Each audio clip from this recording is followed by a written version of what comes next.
Et alors en fait, c'est pas une solution, ce sont des solutions.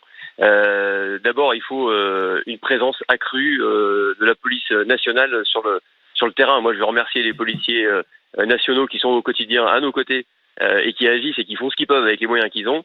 Mais force est de constater qu'ils sont pas assez. Ça, c'est la première chose. Deuxième chose, il faut pouvoir il faut aller au contact des chauffeurs pour continuer à leur parler, à leur faire comprendre qu'ils mettent leur vie en danger, mais qu'ils mettent aussi la vie des habitants des quartiers en danger. C'est-à-dire, demain, une moto qui glisse et qui fonce sur une gamine ou un gamin ou une vieille dame, ce sera un drame absolument terrible. Ça s'est passé à Alençon. À Alençon, il y a eu un enfant de 6 ans qui a été grièvement blessé la semaine dernière. C'est terrible. Donc il y a ça, il y a aller au contact, il y a police nationale, et puis il y a tester des choses. Moi je dis testons l'idée des drones pour poursuivre les motards, enfin les chauffeurs, pardonnez-moi, jusqu'à là où ils planquent les motos pour être en capacité de les attendre lorsqu'ils les sortent, pour ne pas avoir les poursuivre, parce que les poursuivre serait une solution qui à mon avis ne serait pas la bonne, parce que derrière il pourrait y avoir un suraccident justement et amener de drames terribles.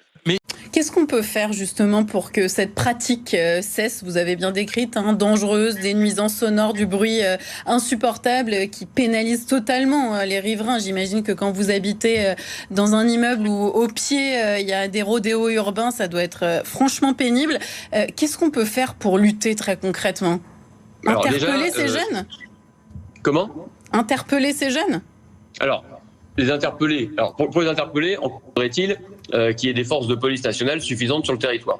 Ce qui, aujourd'hui, clairement, en Essonne, ce n'est pas le cas. On a envoyé, avec le président François Durouvray, avec quasiment l'ensemble des maires du département, un courrier au président de la République pour lui réclamer un besoin nécessaire en police et en justice sur le département de l'Essonne qui en manque cruellement, et évidemment déjà de la présence policière sur le terrain. Je tiens à noter et je tiens à les remercier, je tiens juste à dire un truc, remercier les policiers nationaux qui sont sur le terrain, même s'ils sont peu nombreux, ils sont sur le terrain. Pas plus tard que hier, ils ont attrapé une moto à Épied-sous-Sénart. Avant-hier, c'était la police municipale. Et mercredi, c'était la nationale et la municipale.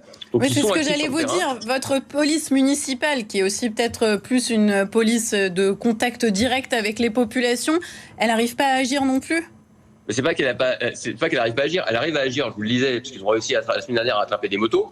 Pour autant, ce qu'il leur est demandé de la part de la police nationale, et ça vient de là-haut, c'est de dire, voilà, s'il y en a un qui part sans casque qui roule, vous ne le coursez pas. Et donc le sentiment que ça donne, c'est un sentiment de totale impunité, parce que vous voyez la police qui est présente, mais on leur demande de ne pas les courser. Et ceci dit, à juste titre, parce que si vous les coursez, qu'est-ce qui risque d'arriver ? Un suraccident, ils vont vouloir prendre la fuite, et là, vous êtes quasi sûr, là, de créer un accident dramatique. Donc voilà la situation dans laquelle on est aujourd'hui. Donc il s'agit aujourd'hui de trouver des réponses. Oui, mais ce que j'allais vous dire. Voilà. Là, on a l'impression qu'on est face à un mur, du coup. Donc on n'est pas. Alors moi, on est déterminé à trouver des solutions. On testera tout ce qu'il y a à tester pour trouver des solutions. Et vous avez quelque chose en test ? Ouais. J'en vois deux. Une à tester. Ça nous a été autorisé lors de la dernière loi, mais en tout cas l'utilisation de drones. C'est pas qu'un gadget, ça permet d'anticiper, d'aller voir où vont les motos, et surtout lorsqu'elles s'arrêtent, d'avoir les policiers à distance, et lorsque la moto s'arrête, ou alors qu'elle est logée dans un quartier en particulier, ils ont la capacité de savoir où elle est, et donc d'anticiper le moment où elle va ressortir, pour pouvoir interpeller le chauffard et confisquer la moto. Si la moto, c'est des motos qui sont quand même assez fragiles, elles continuent à rouler, le drone les suit, dès qu'elle tombe en panne d'essence ou elle tombe en panne, la police intervient, il n'y a pas de course-poursuite, on prend la moto, on la confisque. Ça, c'est sur l'axe répressif, on va dire, et sur lequel il faudra travailler. Et en tout cas, moi, je suis prêt à tester cette disposition. Je dis pas que ça fonctionnera, mais au moins à tester. Et puis aussi la possibilité, et ça, on regarde ça de près avec les équipes, de voir pour ceux qui seraient vraiment passionnés, mais de leur faire de la moto ailleurs. Mais ça ouvre tout un tas de questions, notamment de questions d'assurance, de matériel adéquat. Voilà, donc c'est. Mais voilà, et on continue à aller au contact, on continue à faire de la pédagogie, on continue à faire de la répression en face, de la pédagogie, de l'explication, et on ne lâchera pas, même si c'est un phénomène qui n'est pas un phénomène spinolien. Spinolien, c'est les habitants d'Épinay. C'est un phénomène qui est national. Évidemment, qui est national, régional, national. Ça ne concerne pas que votre commune, mais c'est aussi intéressant d'entendre vos idées. Ça peut peut-être donner des idées aux autres élus de notre région. Ils viennent pourrir la vie des habitants et au-delà de la pourrir, c'est extrêmement dangereux quand on les voit faire ce qu'ils font, c'est dangereux pour les habitants et c'est dangereux pour eux. Oui, alors dans votre commune, par exemple, ces rodéos sauvages, est-ce qu'ils sont plus nombreux qu'avant et est-ce que c'est uniquement quelques individus qui font cela? Je dirais pas qu'ils sont plus nombreux qu'avant, ça a toujours été le cas. Enfin, ça fait des années et des années que voilà, au mois d'avril-mai, dès qu'il fait beau, ils ressortent.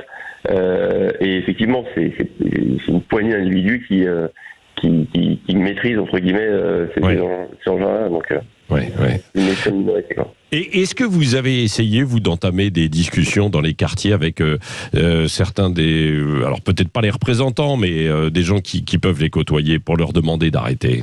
Ah non, mais on va les voir eux-mêmes. Oui, eux-mêmes. Oui, moi, je vais les voir directement. Alors, et qu'est-ce qu'ils vous disent? Donc ils rangent les motos quand je vais les voir, ou quand avec les élus municipaux, on va les voir, ils rangent les motos, mais une demi-heure ou 3 quarts d'heure plus tard, ils les ressortent. Et là, il ne peut pas y avoir de terrain d'aménager, c'est ce que disent certains dans certaines communes? Ouais, non, la ville d'Épinay-sous-Sénart, c'est un écrin de verdure. Vous avez la rivière, vous avez la forêt de Sénart, c'est très joli, c'est très apaisé, c'est très calme. Mais du coup, les droits à construire sont extrêmement limités, donc un terrain de cross, c'est absolument inimaginable. Alors, Damien Alouche, vous avez émis l'hypothèse de drones pour les arrêter. Pourquoi? Alors, je dis pas que c'est l'idée du siècle, hein, mais je dis l'idée, c'est d'utiliser des drones pour pouvoir les suivre lorsqu'ils sortent. Parce que le problème, c'est que lorsque les policiers ne peuvent pas les suivre. En tout cas, il ne faut pas les courser, pour des raisons qu'on peut comprendre par ailleurs. Ça reste dangereux pour tout le monde, et puis les policiers seraient... C'est-à-dire qu'ils pourraient les poursuivre, mais qu'il peut y avoir, évidemment... Oui, il peut y avoir un suraccident, donc je peux comprendre pourquoi ça ne se fait pas. Parfois, voilà, je peux comprendre. Donc l'idée, c'est de sortir les drones pour les suivre à distance, et lorsque ceux-ci... moi, je suis doté d'un centre de supervision urbaine avec des caméras, donc on pourrait être à l'intérieur du centre de supervision urbaine, le CSU, regarder lorsque la moto tombe en panne ou est à l'arrêt, et les policiers municipaux et nationaux peuvent être à 200 ou 300 mètres derrière, et dès qu'il est à l'arrêt, il y a une action qui peut être portée sur le motard. En bref, deux auteurs de rodéo à moto ont été interpellés à Draveil et à Corbeil-Essonnes hier. Ils avaient pris la fuite lundi soir après avoir été repérés par une patrouille de police. Ils encourent 1 an de prison et 15 000 € d'amende. Des sanctions qui ne font pas forcément peur à ces jeunes. Avec le retour des beaux jours, les rodéos urbains se multiplient. Un véritable fléau dans certains quartiers. On en parle avec le maire d'Épinay-sous-Sénart. Bonjour Damien Alouche. Alors, ces nuisances, elles sont récurrentes dans votre ville. Quelle est la situation précisément ? Bonjour. Alors tout d'abord, si vous me permettez, faire un petit salut très amical aux jeunes lycéens d'Épinay-sous-Sénart et du territoire pour les épreuves de 14h. Je voulais profiter de ce temps d'antenne pour leur adresser un petit salut tout à fait amical. S'agissant des rodéos sauvages, tout d'abord déjà féliciter et remercier l'action de la police nationale sur le territoire. Donc c'était Draveil hier. Corbeil aussi. La semaine dernière à Épinay-sous-Sénart, c'est 3 motos qui ont été saisies lors de ces rodéos sauvages. Et ces rodéos sauvages qui pourrissent la vie des habitants depuis maintenant des années et des années. Ils sont dangereux pour les autres, ils sont dangereux pour eux-mêmes. Donc vous avez d'un côté la nuisance sonore qui est absolument inacceptable, et puis le danger physique qui représente pour les habitantes et les habitants des villes. Pourquoi c'est aussi compliqué de lutter contre ces nuisances selon vous ? Alors en fait, il y a des ordres qui sont donnés, qui sont clairs, des instructions pour la police nationale de ne pas poursuivre ces mini-motos.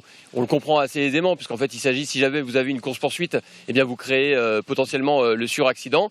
Donc l'idée, c'est de pouvoir interpeller les auteurs, enfin les conducteurs, lors de ces moments où ils sortent, lorsqu'ils sont à l'arrêt. Donc c'est extrêmement compliqué de les appréhender à ce moment-là. Et qu'est-ce que vous préconisez, vous, Damien Alouche ? Alors je préconise 2 choses, de ne pas lâcher le terrain avec les élus municipaux qui composent l'équipe. On est en permanence sur le terrain pour aller à la rencontre de ces jeunes, pour leur demander de ranger les motos. On travaille évidemment en lien avec la police nationale et la police municipale pour pouvoir les appréhender quand on le peut. Et puis il s'agit maintenant aussi d'imaginer des solutions. Alors ce que j'imagine là en ce moment, c'est d'utiliser, on n'a pas le droit aujourd'hui de le faire, mais peut-être un jour on aura le droit, de tester au moins l'idée de drones qui permettrait de suivre les motards, les chauffards, et lorsque le véhicule se met à l'arrêt parce qu'il cale ou parce qu'il est fragile, de pouvoir intervenir à ce moment-là sans avoir à les poursuivre. Ça permet aussi potentiellement de pouvoir les suivre jusqu'à l'endroit où ils logent les motos lorsqu'ils ont terminé de les utiliser. Merci beaucoup Damien Louche, maire d'Épinay-sous-Sénart, d'avoir répondu à nos questions.